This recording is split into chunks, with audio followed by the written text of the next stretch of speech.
Hello guys, welcome back to ടെക്സൈൻ.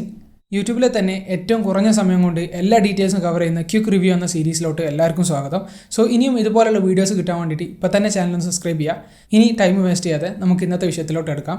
അപ്പോൾ bolt audio എന്ന് പറഞ്ഞ ബ്രാൻഡിൻ്റെ എയർബേസ് എക്സ്പോഡ്സ് എന്ന് പറഞ്ഞിട്ടുള്ള ഒരു TWS ഇയർഫോണാണ് നമ്മളിന്ന് അൺബോക്സ് ചെയ്തിട്ട് റിവ്യൂ ചെയ്യാൻ പോകുന്നത്. സോ ആദ്യം തന്നെ നമുക്ക് അൺബോക്സിങ്ങിലോട്ട് എടുക്കാം. അപ്പോൾ ഇതുപോലുള്ള ഒരു ക്യൂട്ടായിട്ടുള്ള ചെറിയ ബോക്സിലാണ് ഈ ഹെഡ്സെറ്റ് വരുന്നത്. ഇതിൻ്റെ പുറത്തായിട്ട് കുറച്ച് മെയിൻ ഫീച്ചേഴ്സൊക്കെ കൊടുത്തിട്ടുണ്ട്.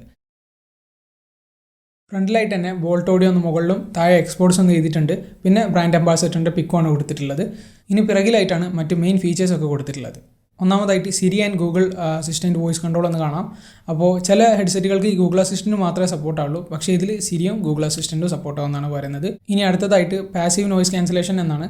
അതായത് കറക്റ്റായിട്ട് നോയിസ് ക്യാൻസലേഷൻ ഒന്നും ഈ ഒരു ഹെഡ്സെറ്റിന് വരുന്നില്ല. പക്ഷേ ഇതിൻ്റെ ഡിസൈൻ കാരണം നമ്മൾ ചെവിയിലിട്ട് കഴിഞ്ഞാൽ ചെറിയ രീതിക്കുള്ള ചുറ്റുപാടിൽ നിന്ന് വരുന്ന നോയിസൊക്കെ ക്യാൻസലായി പോകുമെന്നാണ് പറയുന്നത്. അല്ലാതെ നോയിസ് ക്യാൻസലേഷൻ ഒന്നും വരുന്നില്ല. അത് കഴിഞ്ഞിട്ട് കോൾ ആൻഡ് മീഡിയ കൺട്രോൾസ് എന്ന് കാണാം.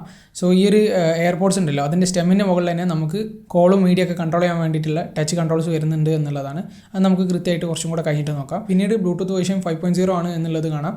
അതായത് ബ്ലൂടൂത്തിൻ്റെ അത്യാവശ്യം ലേറ്റസ്റ്റ് ആയിട്ടുള്ള ഒരു വേരിയൻ്റ് ആണ്.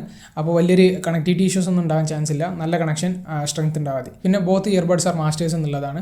അപ്പോൾ നമുക്ക് ഈ ഒരു ചില ഹെഡ്സെറ്റുകൾ രണ്ടും ഒരുമിച്ച്, അതായത് രണ്ട് എയർപോഡ്സും ഒരുമിച്ച് ഉപയോഗിച്ചാൽ മാത്രമേ വർക്ക് ചെയ്യുള്ളൂ. ഇതിപ്പോൾ വേണമെന്നുണ്ടെങ്കിൽ നമുക്ക് ലെഫ്റ്റോ റൈറ്റോ അതിൽ ഇഷ്ടമുള്ളത് കോളിങ്ങിനൊക്കെ വേണ്ടിയിട്ട് സെപ്പറേറ്റ് ആയിട്ട് തന്നെ യൂസ് ചെയ്യാം. ഓരോന്നിനും സെപ്പറേറ്റ് ബ്ലൂടൂത്ത് കണക്ഷനാണ് വരുന്നത്. അത് ഒരു സ്പെഷ്യൽ ഫീച്ചറായിട്ട് തന്നെ നമുക്ക് പറയാം. കാരണം ഈ ഒരു പ്രൈസ് റേഞ്ചിൽ വരുന്ന ചില ഹെഡ്സെറ്റിനൊന്നും ആ ഒരു ഫീച്ചർ കാണാറില്ല. പിന്നെ ഉള്ളത് സ്റ്റീരിയോ മൈക്ക് ആൻഡ് കോളിംഗ് എന്നുള്ളതാണ്. അതായത് നമ്മുടെ കോളിങ്ങിൻ്റെ സമയത്ത് കുറച്ചും കൂടി ഒരു ക്വാളിറ്റി ഉള്ള ഒരു വൈഡ് ആയിട്ടുള്ള കോളിംഗ് എക്സ്പീരിയൻസ് കിട്ടും. അത്രേ ഉള്ളൂ. അപ്പോൾ ഇതാണ് മെയിൻ ആയിട്ടുള്ള ഫീച്ചേഴ്സ്. അതുപോലെ തന്നെ ഈ ഒരു ഹെഡ്സെറ്റിന് 1 year വാറൻറ്റി വരുന്നുണ്ട്. അത് നമുക്ക് അവരുടെ സൈഡിൽ കയറിയിട്ട് രജിസ്റ്റർ ചെയ്ത് കഴിഞ്ഞാൽ ആക്ടിവേറ്റ് ആവും. ഇനി നമുക്ക് ബോക്സ് ഒന്ന് ഓപ്പൺ ചെയ്ത് നോക്കാം. ബോക്സ് ഓപ്പൺ ചെയ്യുമ്പോൾ തന്നെ ഒരു അടിപൊളി റെഡ് ലോക്കൗട്ട് കാണാം. ഇതിൽ 2 കാർഡ് വരുന്നുണ്ട്. ഒന്ന് വൗച്ചറാണ്, ഒരു 100 രൂപയുടെ. അപ്പോൾ ഇവരുടെ സൈറ്റിൽ കയറി ഇത് രജിസ്റ്റർ ചെയ്ത് കഴിഞ്ഞാൽ നമുക്ക് അവരുടെ സൈറ്റിൽ നിന്ന് പർച്ചേസ് ചെയ്യുമ്പോൾ ഒരു 100 രൂപ മൈനസ് ആയിട്ട് കിട്ടും. അതിനുള്ളൊരു വൗച്ചറാണ്. പിന്നെ അത് കഴിഞ്ഞിട്ട് സാധാരണ ഒരു യൂസർ മാനുവൽ. ഇതിലും അത്യാവശ്യം ഡീറ്റെയിൽസ് ഒക്കെ കൊടുത്തിട്ടുണ്ട്. ഇനിയുള്ളത് ഒരു ആക്സസറി പാക്കേജാണ്. അപ്പം ഇതും ഒരു അടിപൊളി പാക്കേജിങ്ങിലാണ് കൊടുത്തിട്ടുള്ളത്. ഓവറോൾ പാക്കേജിങ് എനിക്ക് നന്നായിട്ട് ഇഷ്ടപ്പെട്ടു. നല്ല പ്രീമിയം ഫീൽ ഉണ്ട്. അപ്പോൾ ഈ ഒരു പാക്കിൽ വരുന്നത് ഒരു ഷോർട്ടായിട്ടുള്ള Type-C കേബിളാണ്. അതുകൊണ്ട് തന്നെ നമ്മുടെ ഈ ഒരു എയർബഡ്സ് ഫാസ്റ്റ് ചാർജിങ് സപ്പോർട്ട് ചെയ്യുന്നുണ്ട്. അതുപോലെ Type-C കണക്ടിവിറ്റിയാണ് വരുന്നത്. ഈ പ്രൈസിന് Type-C കണക്ടിവിറ്റി നല്ലൊരു ഓപ്ഷനാണ്. 15 മിനിറ്റ് ചാർജ് ചെയ്ത് കഴിഞ്ഞാൽ 100 മിനിറ്റ് വരെ നമുക്ക് ലിസൺ ചെയ്യാനുള്ള ടൈം കിട്ടുമെന്നാണ് പറയുന്നത്. അതുപോലെ തന്നെ ഈ ഒരു കേസും ബഡ്സും കൂടെ 20 മണിക്കൂർ ബാറ്ററി ബാക്കപ്പ് തരുന്നുണ്ട്. അപ്പോൾ അതൊക്കെ നല്ല സ്റ്റാൻഡേർഡ് ആയിട്ടുള്ള ലെവൽ തന്നെയാണ് കൊടുത്തിട്ടുള്ളത്. അത്യാവശ്യം നല്ല ബാറ്ററി ബാക്കപ്പ് തന്നെ തരുന്നുണ്ട്. എൻ്റെ യൂസിൽ ബാറ്ററി ബാക്കപ്പ് കുറവാണെന്ന് എനിക്ക് തോന്നിയിട്ടില്ല. ഇനിയുള്ളത് നമ്മുടെ ഹെഡ്സെറ്റ് തന്നെയാണ്. അപ്പോൾ ഇത് ഫസ്റ്റ് കയ്യിലെടുത്തപ്പം എനിക്ക് മനസ്സിലായൊരു കാര്യം, ഇത് ഗ്ലോസിയാണ്. അതുകൊണ്ട് തന്നെ പെട്ടെന്ന് പുറത്തൊക്കെ സ്ക്രാച്ച് വരാൻ ചാൻസ് ഉണ്ട്. ഇതിൻ്റെ സൈറ്റിലുള്ള ഫോട്ടോയിൽ ഇത് മാറ്റ് ബ്ലാക്ക് ആയിട്ടാണ് കൊടുത്തിട്ടുള്ളത്, അതായത് സ്ക്രാച്ച് വീകാത്ത രീതിയിലുള്ളത്. പക്ഷേ ഇവിടെ അങ്ങനെയല്ല, ഗ്ലോസിയാണ്. അതെനിക്ക് ചെറുതായിട്ടൊരു ചീപ്പ് പ്ലാസ്റ്റിക് ഫീലാണ് തന്നിട്ടുള്ളത്. പിന്നെ ഇതിൻ്റെ മറ്റു കളേഴ്സും അവൈലബിൾ ആണ്. എൻ്റെ കയ്യിലുള്ള ഈ ഒരു കളർ ബ്ലാക്ക് ആണ്, പക്ഷേ കറക്റ്റ് ബ്ലാക്ക് ആയിട്ട് എനിക്ക് തോന്നുന്നില്ല. ഒരു ചെറിയ ഗ്രീൻ ടച്ച് വരുന്നുണ്ട്, ഡാർക്ക് ഗ്രീൻ ടച്ച്. പിന്നെ ഉള്ളത് വൈറ്റും അതുപോലെ ബ്ലൂവും. ഈ കളേഴ്സൊക്കെ അവൈലബിൾ ആണ്. പക്ഷേ ഇതിൻ്റെ ഈ ഒരു ബോക്സ് ഉണ്ടല്ലോ, ഈ ഒരു ചാർജിങ് കേസ്, അത് നല്ല കോമ്പാക്റ്റ് ആണ്. നമ്മുടെ ആപ്പിളിൻ്റെ എയർപോഡ്സ് ഫസ്റ്റ് ജെൻ അല്ലെങ്കിൽ സെക്കൻഡ് ജെന്നിൻ്റെ അതേ ഒരു ഷേപ്പിലും സൈസിലാണ് വരുന്നത്. അത് അടിപൊളിയായി. പിന്നെ താഴെ ഭാഗത്തായിട്ട് നമുക്ക് Type-C ചാർജിങ് പോർട്ടും കാണാം. ഫ്രണ്ടിലായിട്ട് ബോൾട്ട് ഓഡിയോ എന്ന് എഴുതിയിട്ടുണ്ട്. ഒരു ചെറിയ ചാർജിങ് ഇൻഡിക്കേറ്ററും കൊടുത്തിട്ടുണ്ട്. ഈ ഒരു ഇൻഡിക്കേറ്ററിൻ്റെ പ്രത്യേകത എന്ന് വെച്ച് കഴിഞ്ഞാൽ നമ്മൾ ലിഡ് ഓപ്പൺ ചെയ്യുമ്പോൾ സാധാരണ എയർപോഡ്സിൻ്റെ ഒക്കെ പോലെയല്ല വർക്ക് ചെയ്യുന്നത്. നമ്മുടെ ഈ ഒരു ഹെഡ്സെറ്റ് ഉണ്ടല്ലോ, അതായത് ഈ ഒരു സ്റ്റെമ്മ് അത് തിരിച്ച് അതിലോട്ട് ഇടുമ്പോൾ അതിൻ്റെ ചാർജിനനുസരിച്ചാണ് ഇത് ബ്ലിങ്കിങ് കാണിക്കുക. അപ്പോൾ അതിലെത്ര ചാർജ് ഉണ്ടോ അതിനനുസരിച്ച് ഈ LED ബ്ലിങ്ക് ചെയ്തുകൊണ്ടിരിക്കും. അത്യാവശ്യം സ്ട്രോങ് ആയിട്ടുള്ള ഒരൊറ്റ കളറിൽ വരുന്ന ഗ്രീൻ LED ആണ്. പിന്നെ എനിക്ക് നെഗറ്റീവായിട്ട് തോന്നിയ മറ്റൊരു കാര്യം, ഇതിൻ്റെ മുകളിൽ വരുന്ന ഈ ലിഡ് ഉണ്ടല്ലോ, അത് അത്ര ഒരു ക്വാളിറ്റി ഇല്ല, കുറച്ചൊരു ചീപ്പാണ്. അപ്പോൾ അത് പൊട്ടിപ്പോകാൻ ചെറിയ ചാൻസ് ഉണ്ട്. അതുപോലെ തന്നെ അത് നമ്മൾ മുകളിലോട്ട് ആക്കി വെച്ച് കഴിഞ്ഞാൽ അവിടെ ഹോൾഡ് ചെയ്ത് നിൽക്കുന്നില്ല, തിരിച്ച് പെട്ടെന്ന് തന്നെ താഴത്തോട്ട് വന്ന് ക്ലോസ് ആകും. അപ്പോൾ ചില സമയത്ത് നമുക്കത് എന്താ പറയുക, അനോയിങ് ആയിട്ട് ഫീൽ ചെയ്യും. അങ്ങനെ ഓപ്പൺ ചെയ്യുന്ന സമയത്തൊക്കെ ഇതിങ്ങനെ തിരിച്ചടഞ്ഞു കഴിഞ്ഞാൽ ഒരു അനോയിങ് ഫീൽ ഉണ്ടാവും. അതൊക്കെയാണ് എനിക്ക് ഈ ഒരു ലിഡിനെയും കേസിനെയും കുറിച്ച് പറയാനുള്ളത്. ബാക്കിയെല്ലാം കൊണ്ടും അത്യാവശ്യം ഒരു ഫിനിഷിംഗ് ക്വാളിറ്റിയും കുഴപ്പമില്ലാത്ത ബിൽഡ് ക്വാളിറ്റിയും കാണുന്നുണ്ട്. ഇത് കഴിഞ്ഞിട്ട് നമ്മൾ ബഡ്സ് എടുത്ത് നോക്കുകയാണെങ്കിൽ ഇതും ഗ്ലോസി ഡിസൈനിൽ തന്നെയാണ് വരുന്നത്. പിന്നെ ഇതിൻ്റെ പുറത്തായിട്ട് നമുക്ക് ടച്ച് കൺട്രോൾസ് ഉണ്ട്. അപ്പോൾ ജസ്റ്റ് ടച്ച് ചെയ്ത് കഴിഞ്ഞാൽ തന്നെ നമുക്ക് ഓൺ ആക്കാനും ഓഫ് ആക്കാനും ഓരോ ട്രാക്ക് തമ്മിൽ അങ്ങോട്ടും ഇങ്ങോട്ടും സ്കിപ്പ് ചെയ്യാനൊക്കെ പറ്റും. അപ്പോൾ അത് ചില വില കൂടിയ എയർപോഡ്സിന് മാത്രം വരുന്നൊരു ഫീച്ചറാണ്. എനിക്കിപ്പോൾ ഇത് ഫ്ലിപ്കാർട്ടിൽ നിന്ന് 1200 രൂപയ്ക്ക് പർച്ചേസ് ചെയ്യാൻ കിട്ടിയിട്ടുണ്ട്.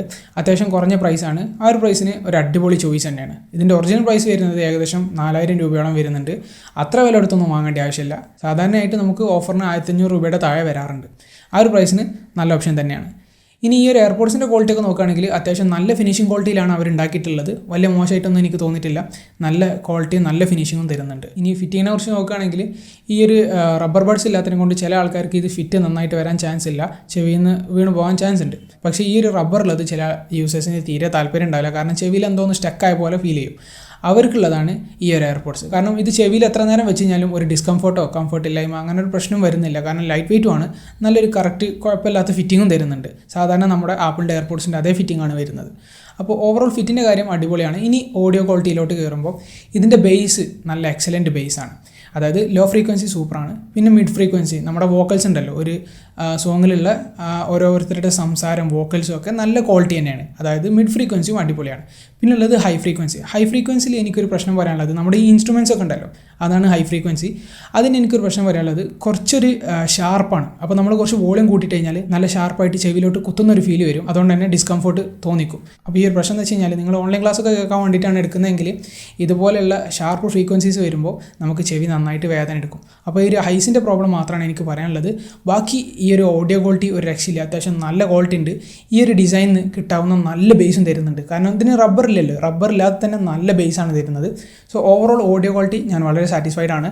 ഈ ഒരു പ്രൈസിന് നല്ലൊരു ചോയ്സ് തന്നെയാണ്. ഫൈനലി ഇത് എടുക്കണോ വേണ്ടതെന്ന് തീരുമാനിക്കാൻ വേണ്ടിയിട്ട് കുറച്ചും കൂടെ കാര്യങ്ങൾ ഞാൻ പറയാം, എക്സ്ട്രാ ഫീച്ചേഴ്സ്. അതിലൊന്ന് ഇതിന് ടച്ച് കൺട്രോൾസ് വരുന്നുണ്ടല്ലോ, അത് നല്ലൊരു അഡ്വാൻസ് ആയിട്ടുള്ള ഫീച്ചറാണ്. അത് നല്ല റെസ്പോൺസീവ് ആണ്, തൊടുമ്പോൾ തന്നെ അത് ആക്ടിവേറ്റ് ആകുന്നുണ്ട്. പക്ഷേ ഈ ഒരു ഹെഡ്സെറ്റിന് റബ്ബർ ഇല്ലാത്തതിനെ കൊണ്ട് നമ്മൾ ഇടയ്ക്കിടയ്ക്ക് ഇങ്ങനെ അഡ്ജസ്റ്റ് ചെയ്ത് വെക്കുമല്ലോ ചെവിയിൽ നിന്ന് അങ്ങോട്ടും ഇങ്ങോട്ടും ഇളകുന്ന സമയത്ത്. അപ്പോൾ ആ ടച്ച് വെറുതെ ഇങ്ങനെ കൺട്രോൾ ഇനേബിൾ ആയിക്കൊണ്ടേ ഇരിക്കുന്നുണ്ട്. അതെനിക്കൊരു ഡൗൺ സൈഡ് ആയിട്ട് തോന്നിയിട്ടുണ്ട്. പക്ഷേ അങ്ങനെ ഒരു നെഗറ്റീവ് ഉണ്ടെങ്കിലും മറ്റൊരു പോസിറ്റീവ് ആയിട്ടുള്ള കാര്യം, ഇതുപോലെയുള്ള റബ്ബർ ഇല്ലാത്ത ഡിസൈനിൽ ഏറ്റവും ബെസ്റ്റ് ആയിട്ടുള്ള ഒരു ഇയർബഡ്സ് ഇത് തന്നെയാണ് ഈ ഒരു പ്രൈസ് റേഞ്ചിലോട്ട് വരുമ്പോൾ. അപ്പോൾ നിങ്ങൾക്ക് ഒരു 1500 രൂപയുടെ താഴെ കിട്ടുകയാണെങ്കിൽ ഇതെന്തായാലും പർച്ചേസ് ചെയ്യാം. കാരണം ഇതിന് അഡീഷണൽ ആയിട്ട് IPX5 വാട്ടർ റെസിസ്റ്റൻസ് വരുന്നുണ്ട്. അപ്പോൾ ചെറിയ രീതിക്ക് നമ്മുടെ വിയർപ്പൊക്കെ ആയി കഴിഞ്ഞാൽ ഡാമേജ് വരില്ല. പിന്നെ 13mm വലിയ ഡ്രൈവേഴ്സാണ് ഇതിൽ യൂസ് ചെയ്തിട്ടുള്ളത്. അതുകൊണ്ടാണ് അത്ര നല്ല ബേസും കിട്ടുന്നത്. സോ ഓവറോൾ ഇതുപോലെയുള്ള ഡിസൈനിങ് കൊണ്ട് നിങ്ങൾക്ക് താല്പര്യം ഉണ്ടെങ്കിൽ ഇത് നല്ലൊരു ചോയ്സാണ്. എനിക്ക് മോശമായിട്ട് തോന്നിയിട്ടില്ല. നിങ്ങൾക്ക് വേറെ എന്തെങ്കിലും സംശയങ്ങളുണ്ടെങ്കിൽ താഴെ കമൻറ്റ് ചെയ്യുക. ഇനിയും ഇതുപോലുള്ള ക്വിക്കായിട്ടുള്ള അടിപൊളി റിവ്യൂസ് കിട്ടാൻ വേണ്ടി നമ്മുടെ ചാനൽ സബ്സ്ക്രൈബ് ചെയ്യുക. And thank you so much for watching. I'll catch you guys later. Peace.